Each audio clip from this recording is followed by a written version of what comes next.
I'm back. We took a little break from the YOUx2 videos, but we're ready to get back into talking about the adventure that we're on, getting to discover the two of us that are living this human experience, this little character that we're playing here on the planet, and that actor behind this character, that powerful, supernatural, eternal spirit being made of unconditional love. Welcome to episode 20.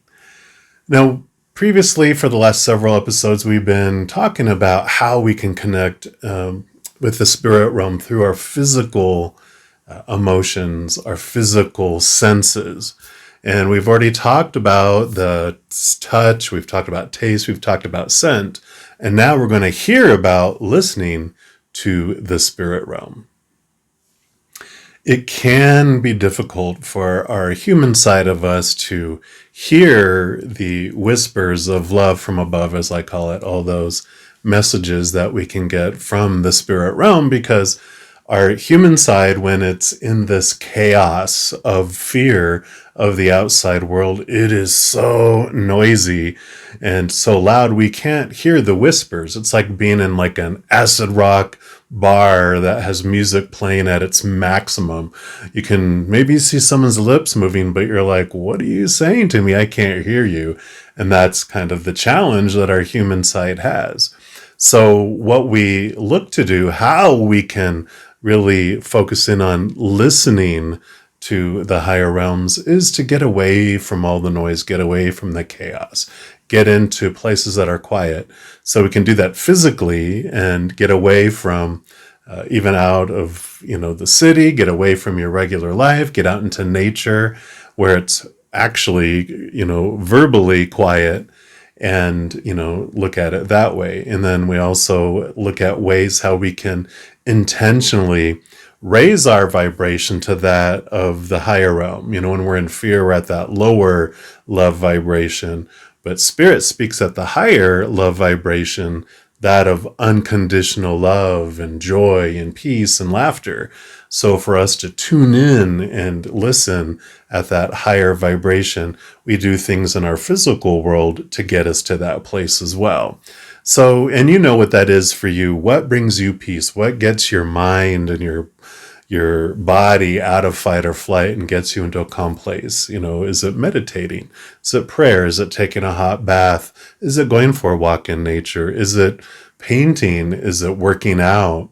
You know what it is for you in your life that brings you to that place. So do that, and that helps you get to that, kind of phone booth where you can hear the phone ringing to pick it up. But when we're in that phone booth and we're going to pick up that phone, how do we know the voice that's on the other end of that line is the true one?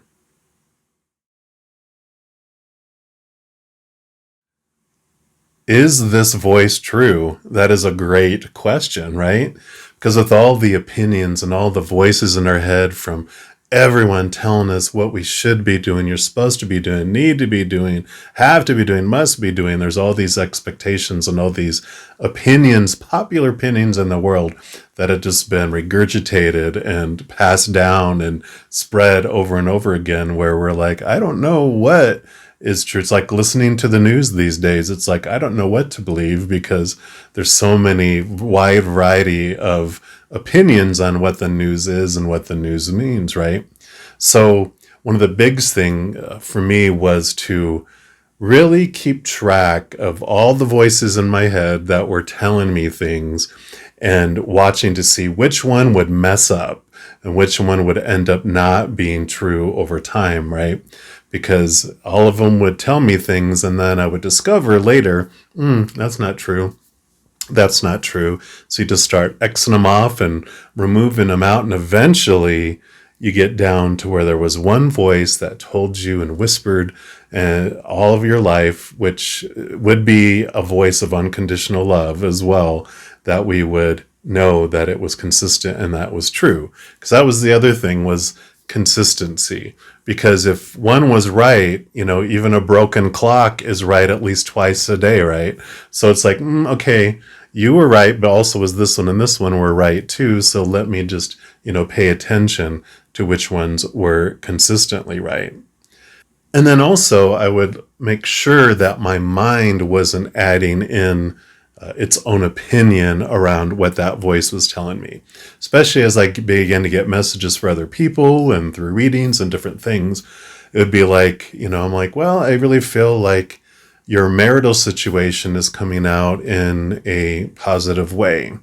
And my mind would be, okay, positive way means your marriage is going to work out and everything's going to be great and happy ever after, blah, blah, blah, blah, blah, right? Well, if I had done that, then in the particular situation of one message I had, I go, it's going to be working out in a positive way for you that, feels good for you and all that. And she goes, well, I'm getting a divorce. And I'm like, well, are you upset that the marriage is ending, or are you looking forward to where your life's going after the marriage? And she's like, I'm all for where it's going to go. I'm like, well, that's a positive result. So see how our mind can get all those supposed tos and shoulds and need tos, the popular opinion, and we can hear a message and then we add everything into it that we think it should mean, instead of keeping it pocketed and not assuming something means something and, sharing that one piece of that. So that is kind of like, keeping the lines clear. I know in the earlier days when cordless phones first came out, and I know I'm that old, when they first came out, sometimes your neighbor or people nearby, the phones would overlap and you would start hearing conversations of your neighbors. I know, woo, scandalous. But, making sure that we're keeping that line clear is like an important step of number one.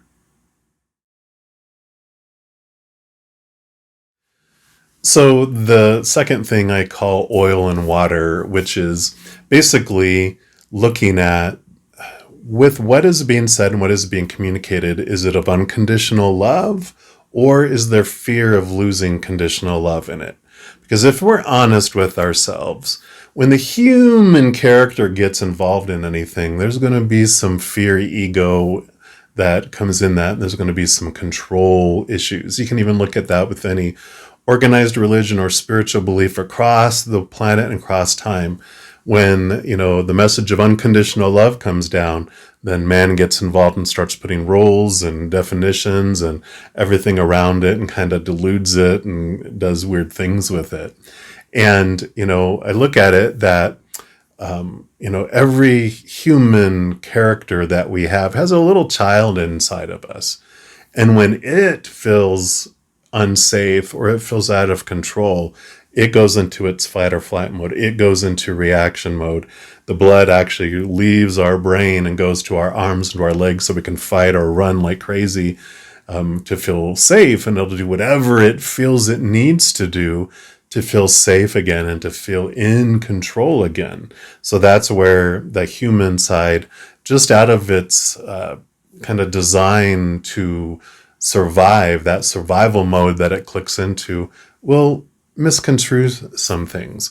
So if we look and go, is it of unconditional love, or does it have that, fear of any kind in it? Then we can determine which part of it is of above and where did the, human side meddle in it a little bit. So the oil and the water, you let it settle and it separates, and you can see the difference between the two.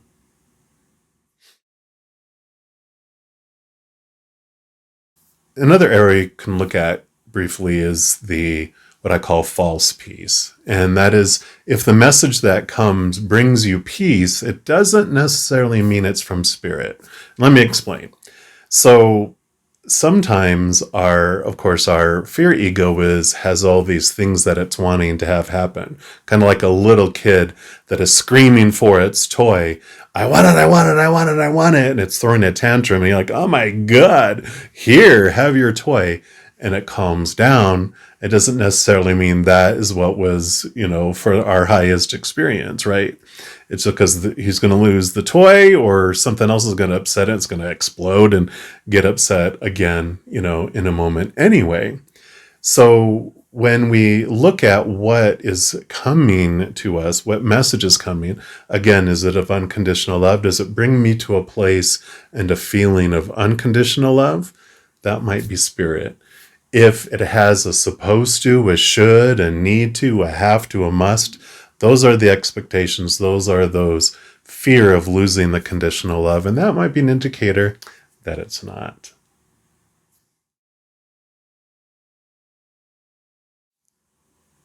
And the final thing we'll look at in regards to hearing is that we can hear things audibly in, the outside world, whether it be a song popping up on the radio that reminds us of someone who's passed to the other side, or we overhear a conversation and we're like, oh my gosh, that's exactly what I was talking about earlier and wanting to know about, and now they just talked about it. And there's so many ways that we can get these messages that come in from our hearing, from actual things we hear in the physical realm.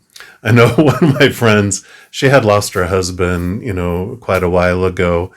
And we actually, anytime we would talk about him and she would be impacted just deeply emotionally, the fire alarm would go off in her house. And it was like, oh, there he is. Hello. And it happened like 3 or 4 times that it happened in that.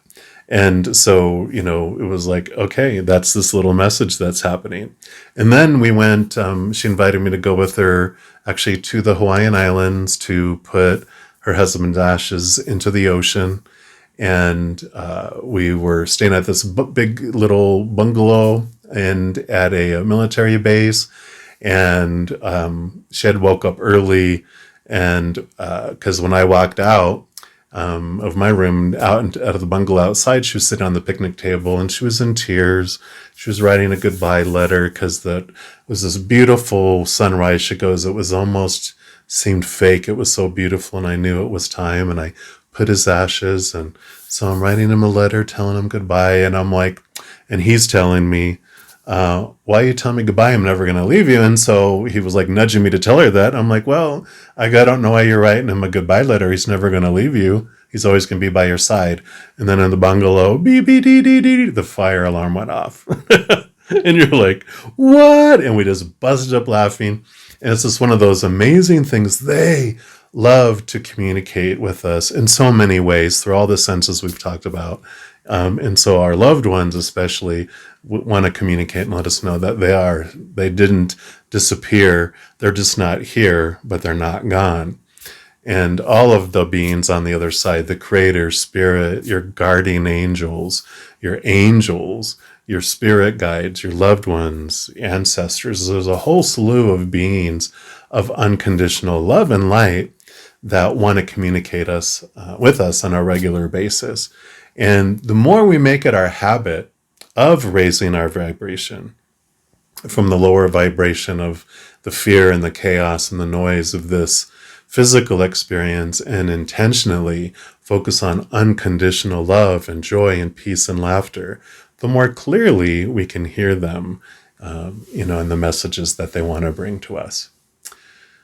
In the next episode, we're going to finalize this kind of portion of these videos of sharing how we can experience spirit through our emotions and our physical senses of our physical body. And we're going to end up with seeing what we can see with spirit. In the meantime, if you are looking for more messages of love from above, in addition to these videos, I do put out readings for each of the zodiac signs for a month, also weekly energy updates, and a few other types of videos throughout the month. So if you don't want to miss out on any of those and be notified immediately when they become available, if you give this video a little thumbs up and click the like button, and then click the like button, it'll appear on one of these sites here. And then click the subscribe button. That's going to give you access to the notification bell.